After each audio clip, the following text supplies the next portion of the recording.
Hi there. Just want to share some thoughts about Ruben Amorim and where we go from here under our new head coach.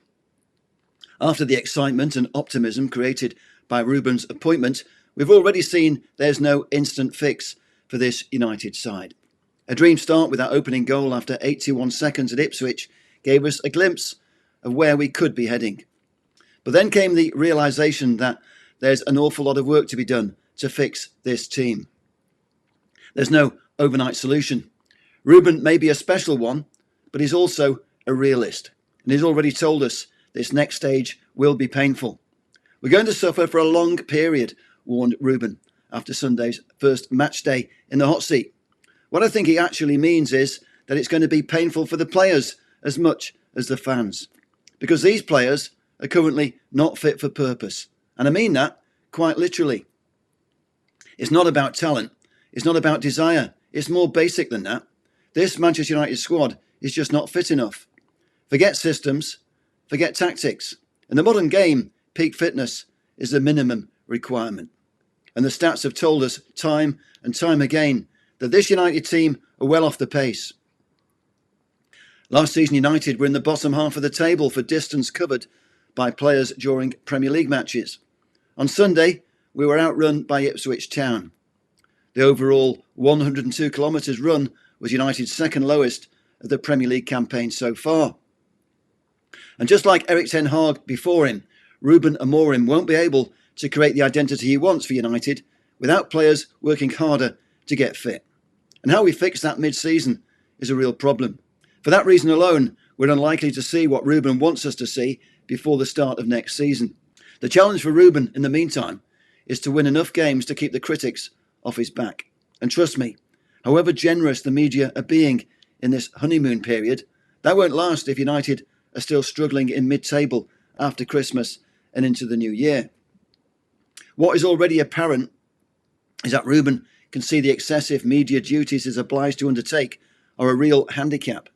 How he copes with that is going to be a factor he never had to deal with at Sporting. As he said at the weekend, he's already spent more time talking to the media than he did in 4 years at Sporting. I just want to work with my players, nothing more, said Ruben. And that work with the players is paramount. One of Ruben's great qualities is that he does come over brilliantly in front of the media. He's got aura and personality. And that's what a Manchester United head coach really needs.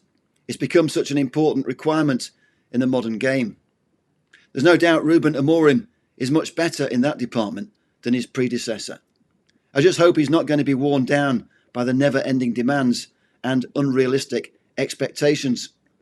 What is encouraging to hear is that Ruben knows exactly what he wants and he's going to stick to his plan. He knows how he wants United to play, and creating that identity is his number one goal, whatever the short-term consequences. He's already told us this is going to take time. I do hope Ruben can get a couple of wins on the board this week in our 2 home games to settle things down. Bodo Glimt on Thursday in the Europa and Everton in the Premier on Sunday are both games we'd expect to win. Anything less, and Ruben will have to keep reminding everyone he needs time. For me, the players who've stood out since Ruben arrived are Onana, Ahmad and Mazraoui. Onana looks like our most consistent performer at the moment. Without his saves, we'd probably have lost the game against Ipswich Town. Amad Diallo is definitely one of our fittest players. He performed really well in the wing-back role on Sunday, but I must say I prefer him in a more advanced position. I can see him working well in a dual number 10 role alongside Bruno Fernandes.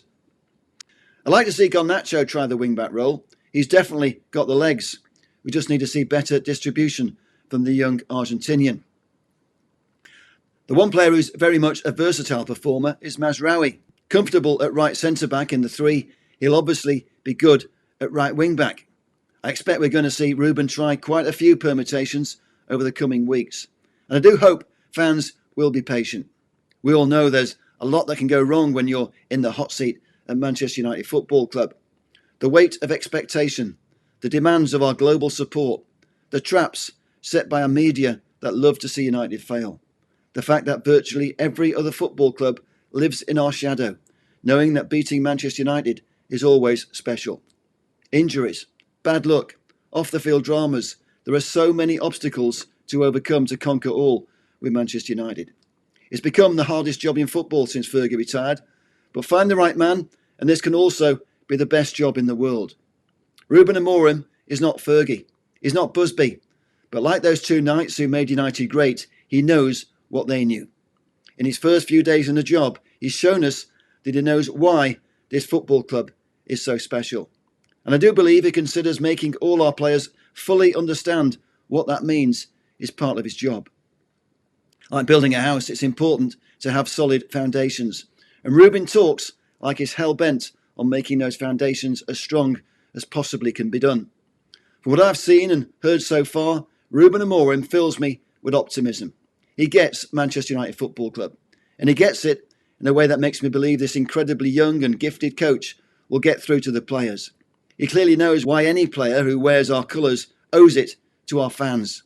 They owe it to those who've gone before to give absolutely everything to make Manchester United great again.